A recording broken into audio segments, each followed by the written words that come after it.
ताकतवर बहू। नैना बहुत ही समझदार और होशियार लड़की थी। वो मयंक के साथ एक ही कॉलेज में पढ़ती थी। मयंक और नैना एक दूसरे को बहुत पसंद करते थे और शादी करना चाहते थे। मयंक और नैना के माता पिता एक दूसरे से मिलकर उन दोनों की शादी करा देते हैं और मयंक नैना को दुल्हन बनाकर अपने घर ले आता है। जैसे ही मयंक की माँ नैना को देखती है, अरे पूरी दुनिया में तुझे बस ये एक ही लड़की मिली थी शादी करने के लिए? और लड़कियां मर गई थी क्या? क्या माँ कुछ भी बोलती रहती हो तुम? नैना को माँ की बात सुनकर बड़ा अजीब लगता है। मुझे नहीं पता था कि तुम्हारी माँ मुझे पसंद नहीं करती। ये बात तुमने मुझे पहले क्यों नहीं बताई? नहीं तो मैं तुमसे कभी शादी ना करती। देखो, माँ की बातों का बुरा मत मानो। वो चाहे जैसे भी हो पर दिल की बहुत अच्छी है। मयंक नैना को बड़े प्यार के साथ समझा बुझा देता है।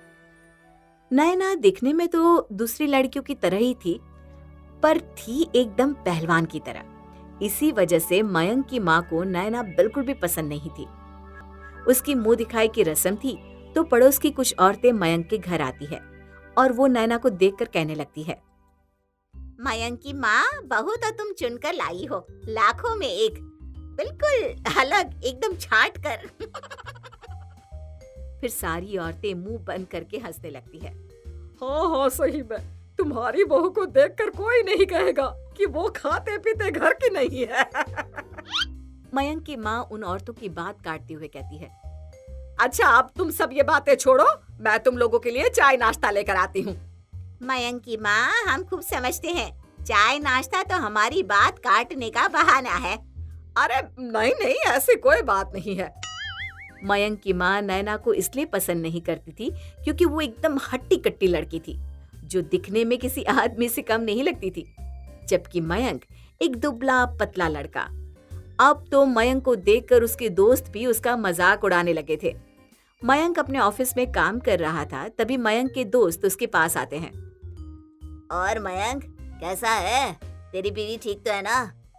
आज तेरी बीवी ने कोई कुश्ती वुश्ती लड़ी क्या? मयंक उनकी बात की ओर ध्यान नहीं देता और अपना काम करने लगता है। उधर घर पर मयंक की माँ घर पर अपना सर पकड़े बैठी थी। अरे क्या करूँ इस बहू का, कोई काम ठीक से नहीं करती। नैना की सास नैना को कपड़े धोने के लिए देती है। ये ले कपड़े और इन्हें अच्छी तरह से धो दे, समझी? जी ठीक है माँ, मैं कपड़े अच्छी तरह धो दूंगी। फिर नैना उन कपड़ों को धोने के लिए बाथरूम में जाती है और एक एक करके सभी कपड़े अच्छी तरह धो डालती है। जब सारे कपड़े धुल जाते हैं तो उन्हें सूखने के लिए आंगन में बंधी रस्सी पर डाल देती है और घर के बाकी काम करने लगती है। फिर कुछ देर बाद जब कपड़े सूख जाते हैं तो नैना की सास उन्हें उतारने के लिए आंगन में आती है और कपड़े देखकर अपना सर पकड़ लेती है। हे भगवान, इस ताकतवर बहू का क्या करूं मैं?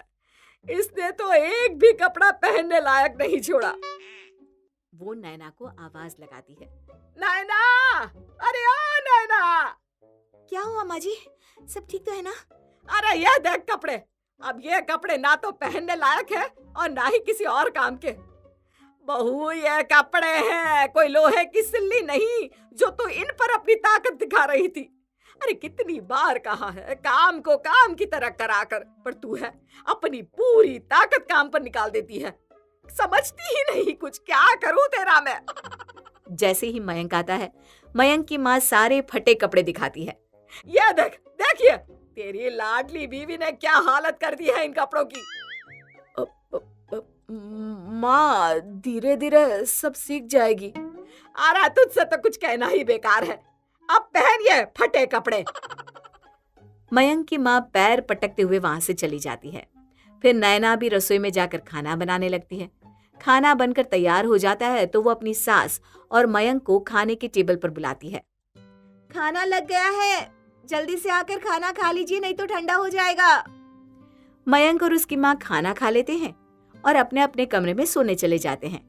नैना भी रसोई में जाकर खाने के बर्तन धोने लगती है और जैसे ही वो बर्तन धोती है तो इसकी ताकत की वजह से बर्तन पिचक जाते हैं।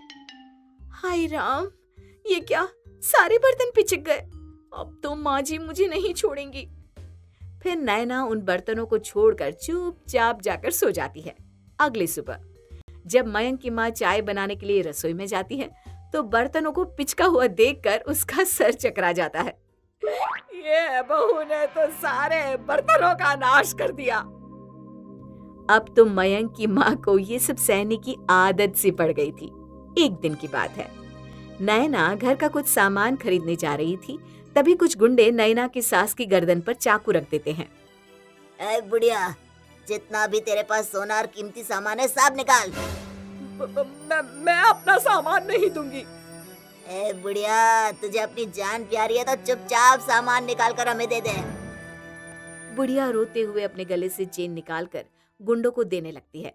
तभी नैना एक जोरदार घूंसा गुंडे के मुंह पर मारती है। अरे मर गया मेरा दांत। तभी दूसरा गुंडा आकर नैना पर जैसे ही हमला करने वाला होता है तो नैना उसे अपने दोनों हाथों से पकड़कर जोर से जमीन पर पटक देती है। ओए ओए ओए, मेरे कमर मर गया रे। यार जल्दी भाग यहाँ से, नहीं तो ये औरत हमें पटक पटक कर मार डालेगी। और फिर जैसे ही वो दोनों गुंडे सारा सामान छोड़कर वहां से 9-2-11 होकर भागने लगते हैं, तभी नैना भागकर उन दोनों को पकड़ लेती है। भागकर कहाँ जाते हो? अभी तो तुम्हें तुम्हारे ससुराल लेकर जाऊंगी मैं। अरे बहन जी, हमें छोड़ दो, हमसे गलती हो गई, हमें माफ कर दो। हम आगे से कभी किसी के साथ ऐसा नहीं करेंगे। गलती तो तुमने की है, अब उसकी सजा भी तुम्हें भुगतनी पड़ेगी। फिर नैना दोनों गुंडों को उनके कॉलर से पकड़ती हुई सीधा पुलिस स्टेशन ले जाती है और उन्हें पुलिस के हवाले कर देती है। मैडम, इन गुंडों को पकड़कर आपने हमारी बहुत मदद की है। हम कब से इन गुंडों को पकड़ने की कोशिश कर रहे थे, पर ये थे कि किसी के पकड़ में आते ही नहीं थे। पर आज इन्हें पकड़कर आपने हमारा काम आसान कर दिया। आपका बहुत बहुत धन्यवाद। सर, ये तो मेरा फर्ज था जो मैं अपने देश के काम आ सकी। नैना की सास पुलिस से नैना की तारीफ सुनकर फूली नहीं समाती। वो नैना को अपने गले लगा लेती है।